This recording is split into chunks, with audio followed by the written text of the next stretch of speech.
A Igreja Bíblica da Paz traz até você uma mensagem que pode mudar a sua vida.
Ageu capítulo 1. No segundo ano do rei Dário, no sexto mês, no primeiro dia do mês, veio a palavra do Senhor por intermédio do profeta Ageu a Zorobabel, filho de Sealtiel, governador de Judá, e a Josué, filho de Jeozadaque, o sumo sacerdote, dizendo: assim diz o Senhor dos exércitos, este povo diz, não veio ainda o tempo em que a casa do Senhor deve ser edificada. Veio, pois, a palavra do Senhor por intermédio do profeta Ageu, dizendo: é para vós tempo de habitardes nas vossas casas apaineladas, enquanto esta casa fica deserta?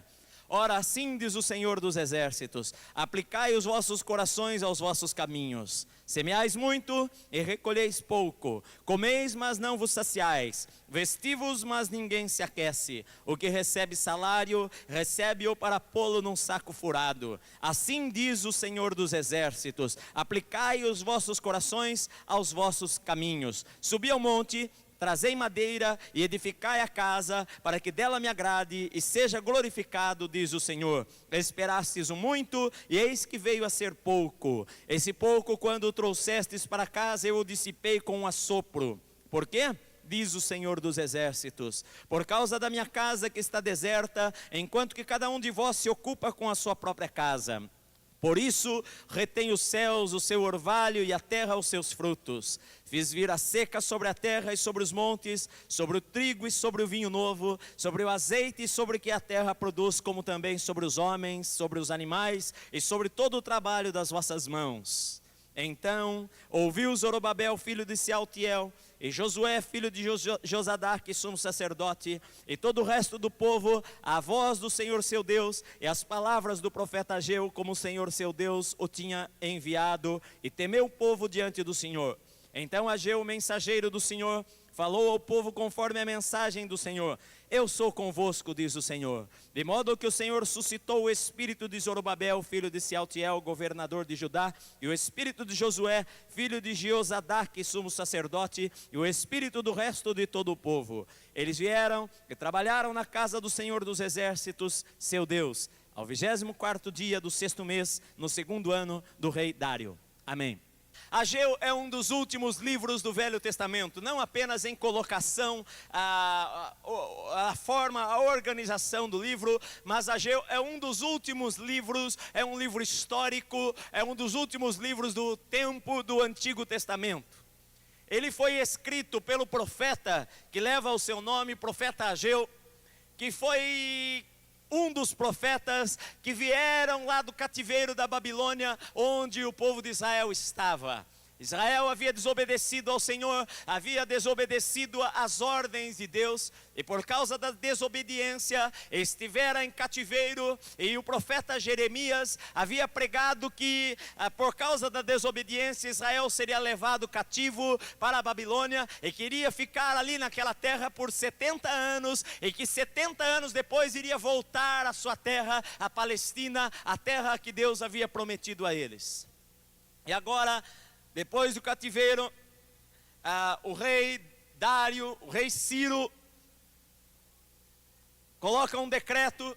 Lá no livro de Esdras, capítulo 1, o rei Ciro dá uma ordem para que aqueles que Deus despertassem, voltassem para Jerusalém para construir o templo que havia sido destruído, para construir a cidade que havia sido destruída. A cidade de Jerusalém estava com as muralhas caídas e o templo estava em ruínas, e o rei Ciro dera uma ordem para que eles fossem a Jerusalém, aqueles cujos corações Deus despertasse, e os judeus voltassem a sua terra e reconstruíssem o templo e reconstruíssem a cidade. E dos 1 milhão de judeus que havia em cativeiro, 50 mil, 5% voltaram. Nesta primeira leva, estava entre eles Zorobabel, que foi estabelecido governador da terra, e Josué, o sumo sacerdote. Não é o Josué do tempo de Moisés, este é um outro Josué. E entre eles voltaram 2 profetas, Ageu e Zacarias, que profetizaram e pregaram para que o templo fosse reconstruído. Depois, alguns anos depois, veio Esdras, e depois, uns anos depois, veio Neemias, como a última leva de pessoas que regressaram à cidade para reconstruir as muralhas da cidade. E na verdade o povo já estava na terra aqui no livro de Ageu. Mas as condições da nação de Israel eram muito precárias. Eles estavam ali para edificar o templo, mas o tempo foi passando e o templo não era edificado.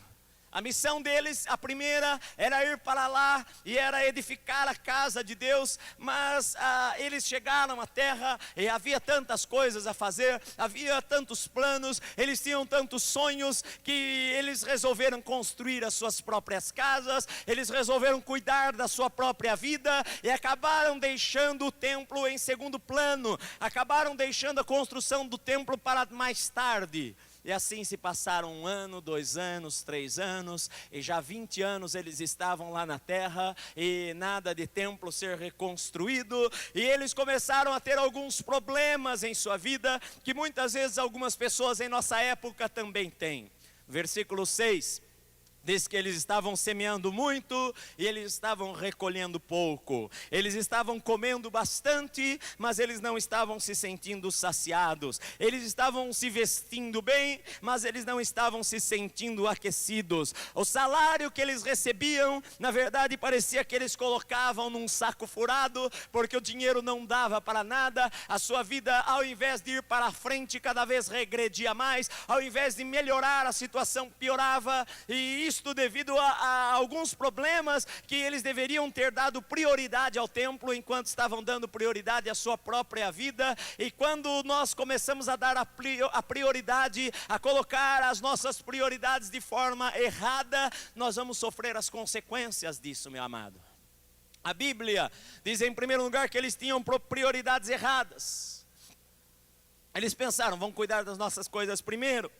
No versículo 2, naquela época a Bíblia diz que as pessoas falavam assim, ainda não é tempo, olha, não veio ainda o tempo de ficar à casa do Senhor, vamos esperar um pouco mais, nós temos muitas coisas a fazer, vamos cuidar das nossas vidas. Olha, eu na verdade eu não tenho tanto tempo assim para me dedicar às coisas de Deus, eu não tenho muito tempo. Olha, eu sou uma pessoa assim extremamente ocupada, eu moro na cidade de São Paulo, ou em uma grande cidade, extremamente agitada. Eu não tenho muito tempo para estas coisas de templo de Deus ou coisas de Deus. E este era o pensamento das pessoas naquela época, em adiar as coisas espirituais, em colocar as coisas espirituais para mais tarde, para depois, para quando houver tempo, para quando houver oportunidade. E com isto, as prioridades estando erradas, eles estavam sofrendo de uma doença que a maior parte das pessoas sofrem em nossos dias, que é ganhar dinheiro e parece que o seu bolso está furado, que é comer e parece que nunca está satisfeito, que é se vestir, mas sempre está querendo mais, que é semear, mas é colher pouco e não progredir tanto em sua vida. Na verdade, eles estavam tendo um problema econômico também, uma insatisfação financeira em sua vida. O seu caixa sempre estava trabalhando no vermelho. Eles não viam a prosperidade. Quantas pessoas também estão aí, parece que recebem o salário, e o salário nunca dá para nada, eles não conseguem nada na sua vida, eles parece que até semeiam bastante. Nós estivemos ouvindo sobre semear e colher, e muitas pessoas pensam, olha pastor, eu vou semear bastante, mas muitas vezes ele semeia bastante, e depois ele vem e ele fala, olha, mas eu não sei o porquê, eu semeio tanto, mas eu não colho nada, eu colho pouco. E a Bíblia está dizendo aqui que a razão porque eles semeavam bastante e colhiam pouco, era porque as suas prioridades, as coisas que eles consideravam mais importantes, na verdade não eram as coisas que Deus considerava mais importante. As prioridades deles estavam em desordem, não estavam colocadas de maneira correta, porque as prioridades de Deus muitas vezes são diferentes das prioridades das pessoas, meus amados. A primeira prioridade em nossa vida é Deus. Diga Deus. Deus é o número 1. Ele é a prioridade máxima. A segunda prioridade em minha vida, para mim que eu sou casado, para você que é casado, a segunda prioridade é a minha esposa. É lógico que é eu cuidar de mim, mas eu cuidar da minha esposa. A segunda prioridade é a minha família, é a minha esposa, são os meus filhos. Eu preciso ter tempo para eles, eu preciso estar com eles, eu preciso sair com eles, eu preciso orar com eles, eu preciso passar tempo com eles. A terceira prioridade é o ministério, ou é o trabalho, ou é as atividades dentro da igreja. Na verdade, eu não disse que a primeira prioridade é a igreja. A primeira prioridade é Deus. E Deus você o busca também lá em sua casa. Mas quando você o busca em sua casa, geralmente você vai ter o desejo de congregar com os irmãos, de estar com os irmãos. E aí você coloca as tuas prioridades em ordem. E Deus vai abençoar a tua vida, porque você começa a colocar as tuas prioridades em ordem, meu amado. Quantos cristãos veem os seus lares destruídos porque o seu lar é em último lugar? Eles acham que tem que pregar o evangelho, eles saem para pregar de manhã até a noite e abandonam a sua esposa, e abandonam seus filhos, e acabam perdendo a sua família, não tem tempo para a sua família, acaba perdendo o seu casamento, acaba vendo os seus filhos se desviarem dos caminhos de Deus. Isso está errado. Estas não são as prioridades de Deus. A prioridade de Deus quer que você cuide da tua casa. Se eu não cuidar da minha casa, como é que eu posso cuidar da igreja? Antes da igreja está a minha família, meu amado. Eu tenho que estar com a minha esposa e os meus filhos, e só então eu vou ser um pastor como Deus quer que eu seja aqui nesta terra. Colocar as prioridades em lugares certos. Eles também estavam decepcionados. Versículo 9 diz que eles esperavam muito, e na verdade o que eles esperavam não acontecia. A sua esperança era frustrada, a sua expectativa resultava em decepção, aquilo que eles ansiavam não acontecia, os seus planos fracassavam. Eles pensavam, puxa, olha, este ano nós vamos receber tanto, mas chegava o fim do ano, eles iam fazer as contas e não era bem aquilo. Os planos não estavam dando muito certo, porque as coisas estavam erradas, eles não estavam colocando as coisas no lugar certo, e estavam sofrendo também por causa disto. A Bíblia diz no versículo 9 que eles estavam correndo, na verdade, atrás das suas próprias coisas, e deixando as coisas de Deus, enquanto cada um de vós se ocupa com a sua própria casa. Esse se ocupa com a sua própria casa, não está dizendo que nós devemos colocar a igreja antes da casa, mas sim que nós devemos colocar a Deus antes da casa, e depois a casa. Mas não é por causa da casa que eu abandono o trabalho, porque também tem muita gente que fala, olha, Edson, eu não vou na igreja porque eu tenho que cuidar da minha família, e na verdade ele sempre está cuidando da família, mas ele não vai na igreja. E uma das formas de você cuidar dos seus filhos é ensiná-los a ir à igreja, adorar a Deus e servir ao Senhor, e não ensiná-los a ficar em casa apenas assistindo a televisão e não ir ao culto adorar a Deus. Você não está ensinando bem os teus filhos, porque a Bíblia diz, não deixemos de nos congregar. A seca estava castigando a terra. Versículo 11 diz que estava havendo seca no país.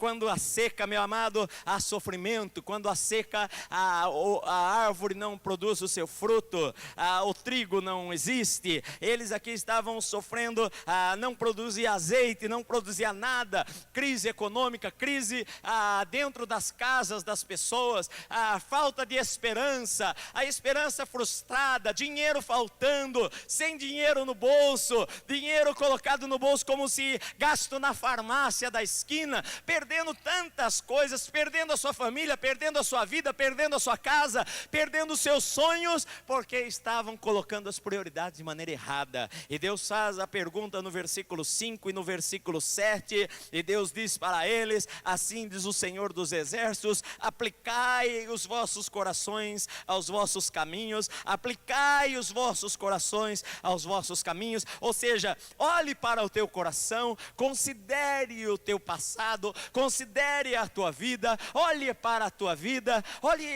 como você está vivendo, olhe o que você está fazendo, olhe quais são as prioridades que você tem colocado, quais são as coisas mais importantes na tua vida, são as coisas que você dá tempo para elas, quais são as coisas que você mais ama, são as coisas que você dá tempo para elas. E Deus está perguntando para Israel, e está dizendo para eles, olha, aplique o vosso coração, descubra quais são os teus caminhos, descubra quais são as coisas mais importantes para você. E esta é uma pergunta que nós temos que responder em nossa vida, porque se você está semeando bastante e se você não está colhendo bastante, você tem que fazer este esquadrinhamento no teu coração. Por que é que eu estou colhendo tão pouco? Por que é que o meu dinheiro não está rendendo? Por que é que a minha família está sendo destruída? Por que é que o meu coração está tão vazio? Por que eu não consigo ter sonhos? Por que eu não consigo ser uma pessoa realizada? Porque eu não consigo ter sucesso profissional? Porque eu não consigo ter êxito nas coisas que eu faço? Quais são os erros? Quais são as coisas que eu tenho feito e que talvez estejam fora de ordem? Meu amado, esta é a pergunta que Deus está dizendo que nós deveríamos fazer a nós mesmos. Porque tem uma razão. Porque nós muitas vezes no nosso dia a dia nós acabamos errando quais são as melhores coisas que Deus quer que a gente faça. Nós acabamos correndo de um lado para o outro com tantas tarefas, e quando Deus é a prioridade, nós começamos a deixar Deus de lado e as coisas de Deus de lado. Eu tenho que perguntar para Deus por que é que eu tenho perdido coisas que eu tinha antes. Por que é que o meu coração não está mais incendiado como ele era antes? Porque já que a minha vida não é mais consagrada como era antes? Porque eu já não amo a igreja como eu amava antes? Porque eu já não amo os irmãos como eu amava antes? Na verdade, meus irmãos, nós podemos começar a encontrar desculpas para um monte de coisas e apontar o nosso dedo. Olha, na verdade estas coisas têm acontecido em minha vida por causa daquilo. Ou olha, na verdade algumas coisas têm acontecido em minha vida por causa de tal pessoa. Olha, algumas coisas têm acontecido em minha vida é por causa do meu patrão, é por causa do meu trabalho, é por causa da minha família. Mas Deus está dizendo que você deve olhar para o teu coração, não para o coração dos outros. Porque o problema nosso está no nosso coração. O problema nosso está nos nossos caminhos.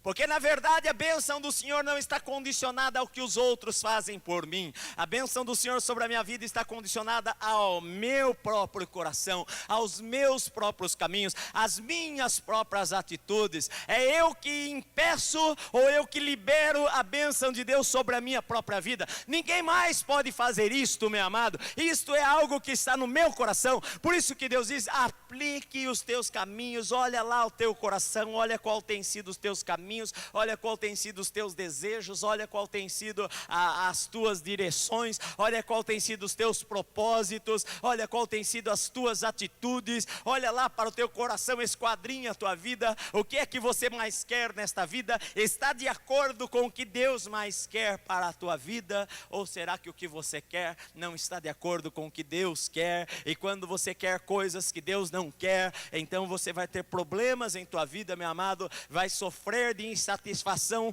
constante lá no teu coração, porque na verdade nós precisamos aprender a descansar nos planos que Deus tem para nós, nos planos que Deus tem para mim, e descansar e entregar nas mãos de Deus e ficar ali, meu querido.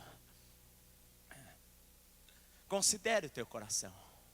Quando Ageu pregou esta palavra para eles, ele disse no versículo 8 que eles deveriam começar a fazer.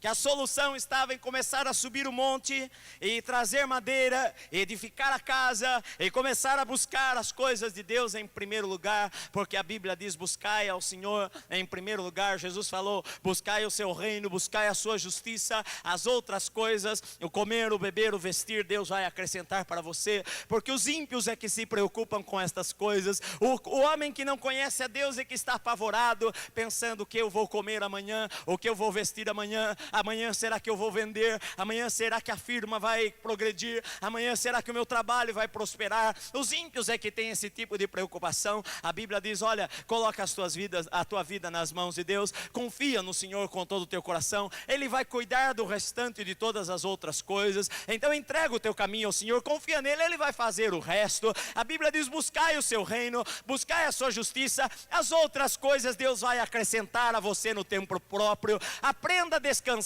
aprenda a entregar a Deus, aprenda a entregar nas mãos do Senhor, aprenda a depender do Senhor. Deus vai cuidar da tua vida, do restante das coisas. Deus vai cuidar das coisas que você necessita nesta terra. Deus vai suprir as tuas necessidades nas áreas que você necessita. Então olhe para o teu coração, meu amado. Porque 99,9% das vezes o problema não está lá nos outros, o problema não está no meu vizinho, o problema não está no meu irmão, o problema não está no pastor, o problema não está na igreja, o problema não está no meu marido, o problema não está na minha esposa. 99% das vezes o problema está lá no meu próprio coração. É alguma coisa que talvez Deus está querendo mudar em minha vida, talvez Deus esteja querendo me ensinar a ser mais paciente, talvez Deus esteja querendo ensinar a ter um caráter mais santo. muito. Talvez Deus esteja querendo me ensinar a ser uma pessoa mais maleável. Talvez Deus esteja querendo me ensinar a ser uma pessoa mais quebrantada, mais suportadora dos meus irmãos, mais sustentadora da vida deles. Na verdade, talvez o problema não esteja com os outros, o problema esteja conosco, que muitas vezes corremos de um lado para o outro, a busca das nossas coisas, a busca de usar o nosso tempo de uma maneira que agrade a gente, quando a Bíblia diz que a prioridade número 1 é agradar a Deus.